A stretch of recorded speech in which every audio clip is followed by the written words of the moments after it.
Millennials and Gen Z are reportedly drinking less alcohol than older generations, and many Americans of all ages are taking part in Dry January, in which they don't drink for the entire month.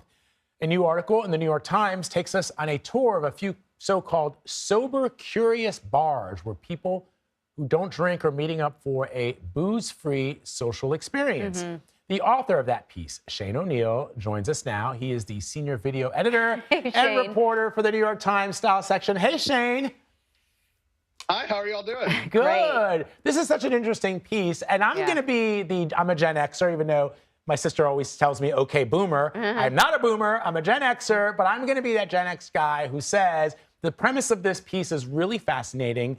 But before I dig into it, why not just don't drink when you go to a normal bar? I did think about that. Why not? Why not, Shane? I mean, I think that is an option for a lot of us. I'm an alcoholic, so I stopped drinking 6 years ago. And, you know, that was it was important to me that my social life still continue on in a similar way that it did before. So for me, it was really important that I do go to bars, and I am okay with, being around people who are drinking or even drunk people. But a lot of people are not as comfortable with that. There's you get tired of asking for, just seltzer and screaming over a bartender that you want a non-alcoholic beer. So I think there's just little things that some people aren't comfortable around, being people who are around people who are intoxicated. Some people are interested in just an experience where the entire menu is for them and they don't have to think too hard about it. And a lot of people that I talked to were just sort of curious about the experience, that weren't necessarily thinking about permanently changing their relationship to alcohol, or were planning on having a drink after they left that sober curious bar. But we're just looking to see something new for one night.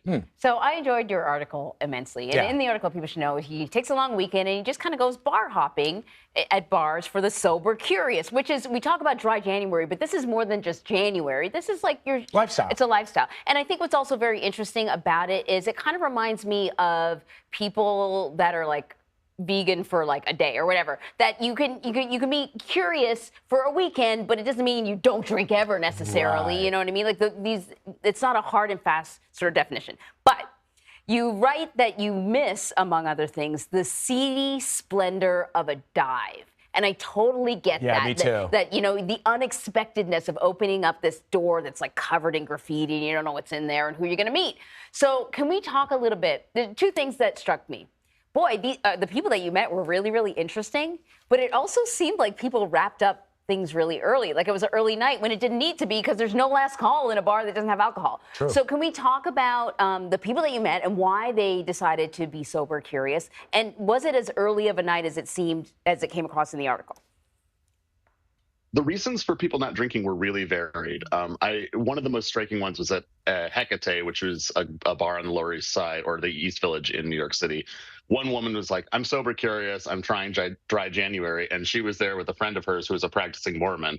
I found that to be really interesting, that he was just like, yeah, it was a great chance for me to join her out for an evening out with, no alcohol involved.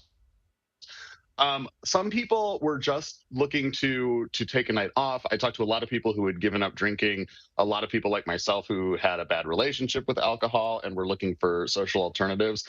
But one of the most interesting things is that I think that a lot of people were just looking to try something new for one night, or to see another area of socializing. As for the hours of it, you're absolutely right. They were earlier days, which, I'm 39 years old, and I love a late night, but personally, I was very eager to be in bed by 1 o'clock instead of 4:45. But you guys know, right, that's the pitfall of a bar where you're actually drinking.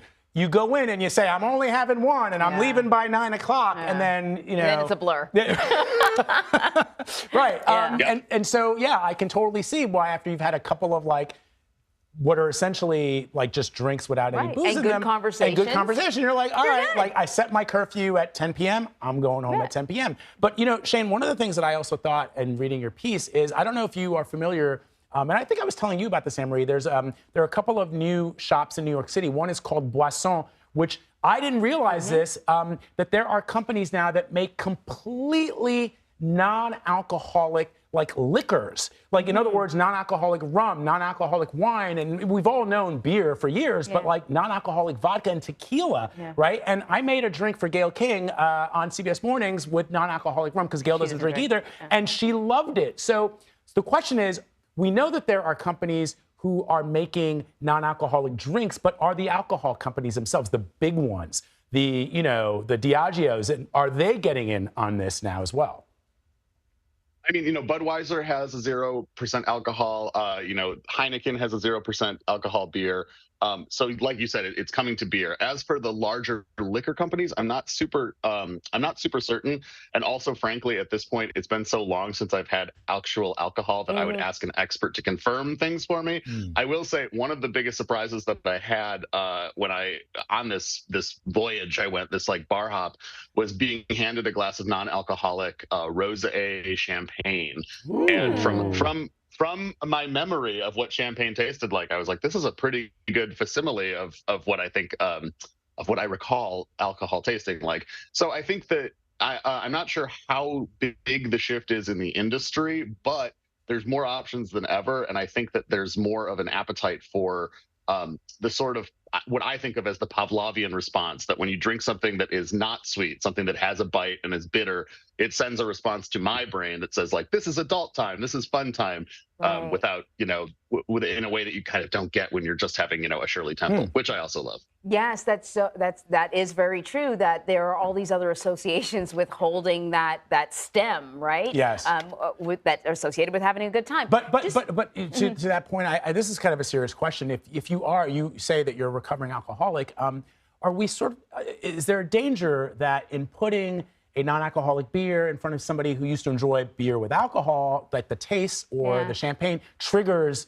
something? Any temptation and a temptation. Yeah, I mean, this has been an ongoing conversation among people like myself who are in recovery. There are people who are like, you should not have a non-alcoholic beer because it could trigger you, or as far as the psychoactive results of having a 0.5% beer, it's really negligible. Like, you're really not going to get a buzz, even if you're trying. But yeah, this is an ongoing conversation among people who are in recovery. This is representing to me that people are looking for broader paths than just sort of like a doctrinaire 12-step fully abstained recovery. I think that, it's impossible to generalize about addiction and impossible to generalize about people's different journeys with alcohol. I would just say that this is showing that there's several paths that are now available.